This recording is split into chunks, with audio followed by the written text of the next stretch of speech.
नमस्कार बच्चों। Chapter leverage analysis और हमने लास्ट क्लास में डिस्कस किया था ऑपरेटिंग लिवरेज को।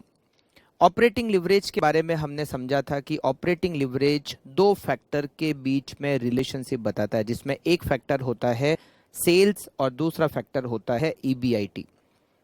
सेल्स इंडिपेंडेंट फैक्टर है, ईबीआईटी डिपेंडेंट फैक्टर है। ऑपरेटिंग लिवरेज को कैलकुलेट करने का फॉर्मूला है percentage change in EBIT divided by percentage change in sales. और ऑपरेटिंग लिवरेज कैलकुलेट करने का एक फॉर्मूला होता है contribution divided by EBIT. Operating leverage का यूज करना मतलब आप फिक्स कॉस्ट को यूज करते हो। जब एक कंपनी फिक्स कॉस्ट को यूज करती है, इट मीन्स जब एक कंपनी ऑपरेटिंग लिवरेज को यूज करती है तो सेल्स में जितने परसेंटेज से चेंज होगा, ईबीआईटी में उससे ज़्यादा परसेंटेज चेंज होगा। बट ऑपरेटिंग लिवरेज का सबसे बड़ा जो नुकसान है वो है ऑपरेटिंग रिस्क। ऑपरेटिंग लिवरेज का जितना ज़्यादा यूज़ होगा, मतलब एक कंपनी फिक्स कॉस्ट का जितना ज़्यादा यूज़ करेगी, प्रॉफिटेबिलिटी तो इंक्रीज होगी ही, बट सबसे बड़ा नुकसान है उसके साथ में कंपनी की ऑपरेटिंग रिस्क भी बढ़ती जाएगी। High operating profitability, high operating risk. और ऑपरेटिंग प्रॉफिटेबिलिटी हाई कब होगी? जब ऑपरेटिंग लिवरेज का ज़्यादा यूज़ किया जाएगा। अगर ऑपरेटिंग लिवरेज का कम यूज़ किया जाता है तो ऑपरेटिंग प्रॉफिटेबिलिटी भी कम होगी, बट रिस्क भी कम होगी। आज हम पढ़ेंगे second leverage, that is financial leverage. Operating leverage relationship बताता है सेल्स और ईबीआईटी के बीच में। फाइनेंशियल लिवरेज रिलेशनशिप बताता है ईबीआईटी और ईपीएस के बीच में। आप सबसे पहले तो फाइनेंशियल लिवरेज के बारे में कुछ पॉइंट को नोट करो। It is the relationship between EBIT and EPS. ये किसके बीच में रिलेशनशिप है? ईबीआईटी और ईपीएस के बीच में रिलेशनशिप है, in which EBIT is independent factor and EPS is dependent factor. EBIT independent factor है और EPS dependent factor है। जब EBIT में चेंज होगा तब EPS में चेंज होगा। Means EPS is dependent on EBIT. And what is EBIT? EBIT is operating profit. Operating profit के चेंज होने पर ईपीएस में चेंज होगा।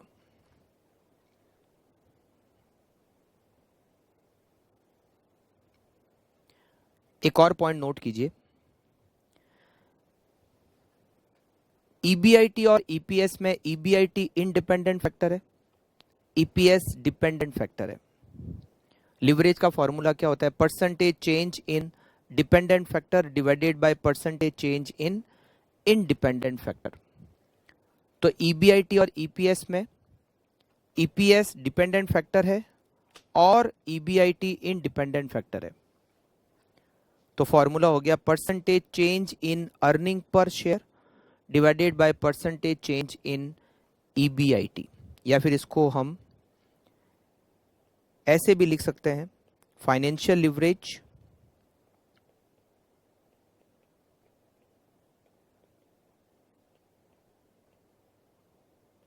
equals to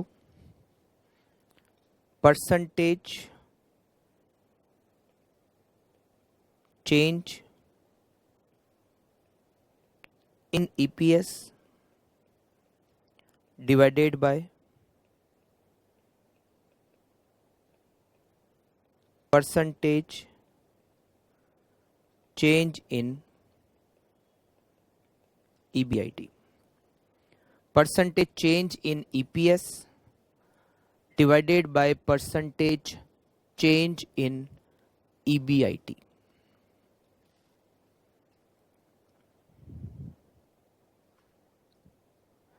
एक और पॉइंट नोट कीजिए, when a company use financial leverage means percentage change in EPS is more than percentage change in EBIT.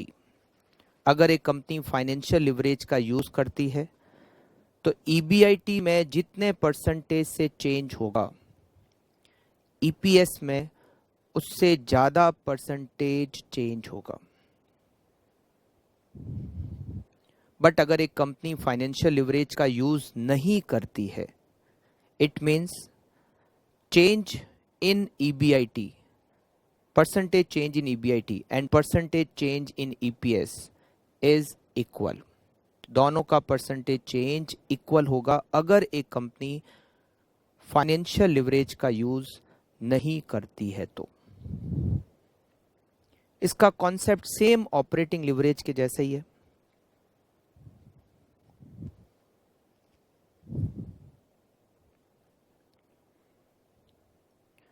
हमने जो ऑपरेटिंग लिवरेज समझा था सेम वैसा ही कॉन्सेप्ट फाइनेंशियल लिवरेज का है।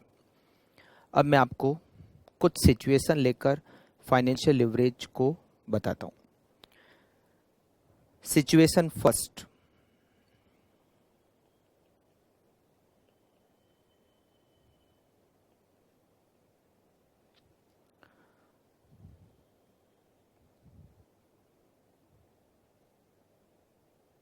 EBIT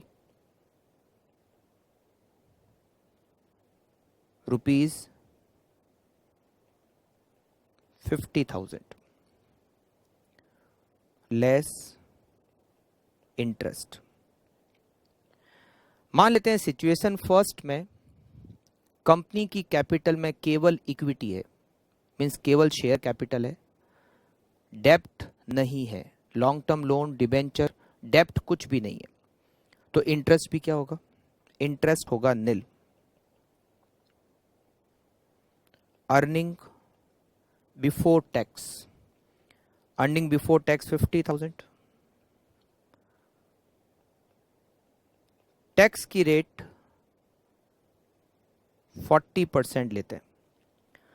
अर्निंग बिफोर टैक्स 50,000, उसका 40% 20,000 tax. Net profit 30,000। Number of equity share, मान लेते हैं प्रेफरेंस शेयर भी नहीं है।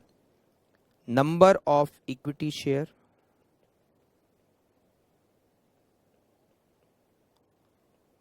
10,000। Earning per share EPS ₹3। Net profit 30,000, number of equity share 10,000, so EPS ₹3। Situation second,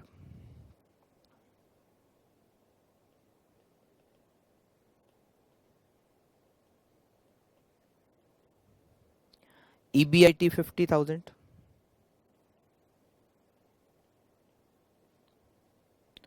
interest मान लेते हैं कंपनी 10,000 का इंटरेस्ट पे करती है। अर्निंग बिफोर टैक्स 40,000, टैक्स की रेट 40%, 16,000,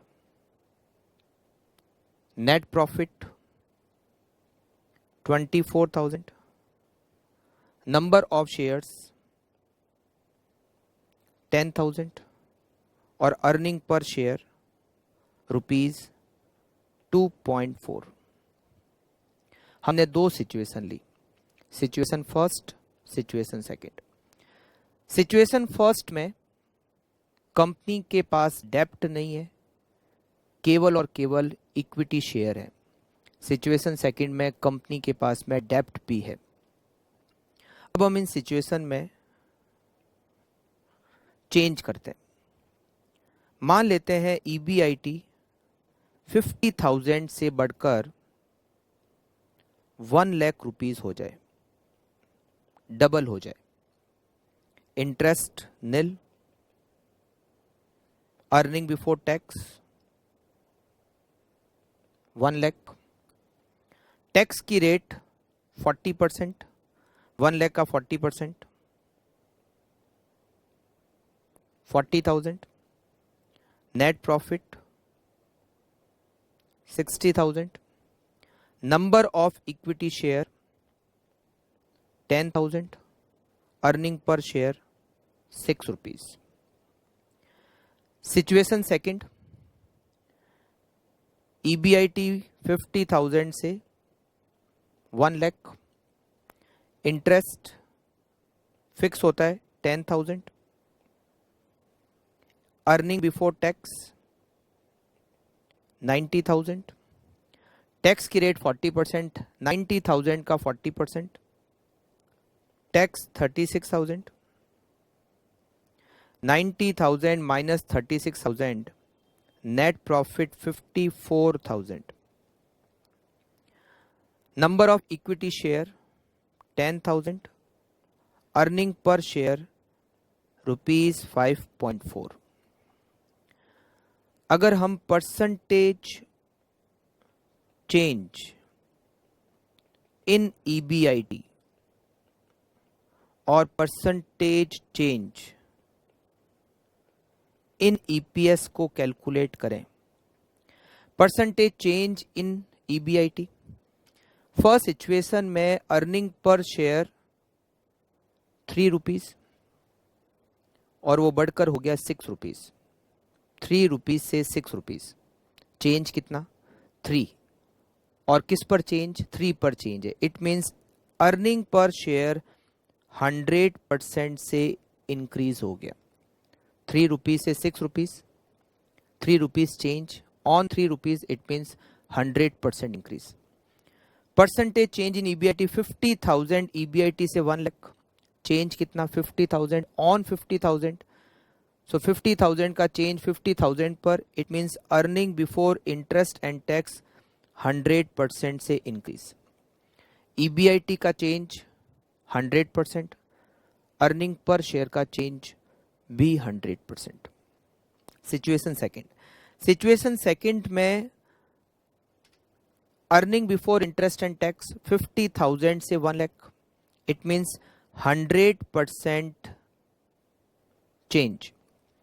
अर्निंग पर शेयर पहले 2.4 था, अब 5.4 हो गया. चेंज कितना हुआ? चेंज हो गया 3 रुपीज. चेंज कितना हो गया? 3 rupees. 3 divided by 2.4 multiply by 100, 125%.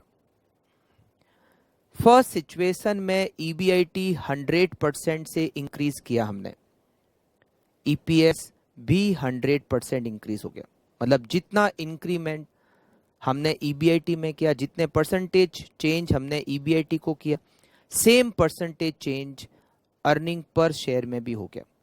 But in situation second हमने EBIT को 100% से चेंज किया, बट EPS 125% से चेंज हो गया. और इसका रीजन है यूज ऑफ डेप्ट. इन फर्स्ट सिचुएशन हम डेप्ट का यूज नहीं कर रहे हैं. जब हम डेप्ट का यूज नहीं करेंगे तो इंटरेस्ट भी नहीं होगा, तो EBIT का परसेंटेज चेंज और EPS का परसेंटेज चेंज सेम होगा. बट जब हम डेप्ट का यूज करते हैं तो हमें इंटरेस्ट पे करना होता है, और इंटरेस्ट से परसेंटेज चेंज इन EBIT जितना होगा उससे ज्यादा परसेंटेज चेंज इन EPS होगा. यूज ऑफ डेप्ट means use of financial leverage. एक कंपनी फाइनेंशियल लिवरेज को यूज करती है, मतलब एक कंपनी डेप्ट को यूज करती है. जब एक कंपनी डेप्ट को यूज करती है तो डेप्ट पर फिक्स रेट से इंटरेस्ट कंपनी को पे करना होता है. जैसे हमने ऑपरेटिंग लिवरेज में समझा था कि कॉस्ट 2 टाइप की होती है, वेरिएबल ऑपरेटिंग कॉस्ट और fix operating cost. Fix operating cost की वजह से परसेंटेज चेंज इन सेल्स से ज्यादा परसेंटेज चेंज इन EBIT होता है. सेम उसी तरीके से जब एक कंपनी फाइनेंशियल लिवरेज को यूज करती है, मीन्स जब एक कंपनी डेप्ट को यूज करती है, तो डेप्ट पर फिक्स रेट से इंटरेस्ट होता है. अगर EBIT बढ़ भी जाए, कम भी हो जाए, बट इंटरेस्ट के अमाउंट पे कोई इफेक्ट नहीं पड़ता. तो जितने परसेंटेज चेंज हम EBIT को करेंगे, EBIT जितने परसेंटेज से चेंज होगा उससे ज्यादा परसेंटेज चेंज हमें EPS में मिलेगा. And it is financial leverage. Financial leverage को कैलकुलेट करने का formula percentage change in EPS divided by percentage change in EBIT। Financial leverage interest के इफेक्ट को बताता है। इंटरेस्ट क्या है? Financial cost. तो हम फाइनेंशियल लिवरेज में जब हमें इंटरेस्ट का इफेक्ट देना होता है तो हम फाइनेंशियल लिवरेज की कैलकुलेशन एक और तरीके से भी कर सकते हैं, EBIT divided by EBT। Effect किसका? इंटरेस्ट का। फाइनेंशियल लिवरेज को कैलकुलेट करने का फॉर्मूला एक और है, EBIT divided by EBT, earning before interest and tax divided by earning before tax. Financial leverage एक कंपनी जितना ज़्यादा यूज़ करेगी, एक कंपनी डेब्ट को जितना ज़्यादा यूज़ करेगी, कंपनी को उतना ही ज़्यादा इंटरेस्ट का पेमेंट करना होगा और फाइनेंशियल लिवरेज की वैल्यू उतनी ही ज़्यादा होगी। फाइनेंशियल लिवरेज की वैल्यू ज़्यादा का मतलब है कि परसेंटेज चेंज इन EBIT हम जितना करेंगे उससे कहीं ज़्यादा परसेंटेज चेंज EPS में होगा। अगर फाइनेंशियल लिवरेज की वैल्यू होती है 2, इट मीन्स अगर EBIT 1% से चेंज होता है तो EPS 2% से चेंज होगा। अगर EBIT 10% से चेंज होता है तो EPS 20% से चेंज होगा। बट अगर फाइनेंशियल लिवरेज की वैल्यू आती है 5, इट मीन्स अगर EBIT 1% से चेंज होता है तो EPS 5% से चेंज होगा। अगर EBIT 10% से चेंज होगा तो EPS 50% से चेंज हो जाएगा। तो फाइनेंशियल लिवरेज ज़्यादा यूज़ करने का मतलब है हम डेब्ट का ज़्यादा यूज़ कर रहे हैं, इक्विटी का यूज़ हम कम कर रहे हैं। बट फाइनेंशियल लिवरेज का सबसे बड़ा डिसएडवांटेज इज फाइनेंशियल रिस्क। एक कंपनी जितना ज़्यादा डेब्ट का यूज़ करती है, डेब्ट पर कंपनी को फिक्स रेट से इंटरेस्ट पे करना होता है। अब चाहे प्रॉफिट हो चाहे नहीं, EBIT ज़्यादा हो EBIT कम हो, कंपनी को इंटरेस्ट का पेमेंट तो करना ही करना पड़ेगा। अगर सेल्स कम हो गई तो EBIT भी कम हो जाएगा, बट कंपनी को इंटरेस्ट का अमाउंट तो फिक्स पे करना ही करना पड़ेगा, चाहे प्रॉफिट हो चाहे loss. In case of equity, जब एक कंपनी शेयर का यूज़ करती है तो कंपनी शेयर्स पर डिविडेंड करने का कोई फिक्स कंपल्सरी चार्ज नहीं है। बट डेब्ट का जब यूज़ करती है तो इंटरेस्ट का पेमेंट करना ही होगा।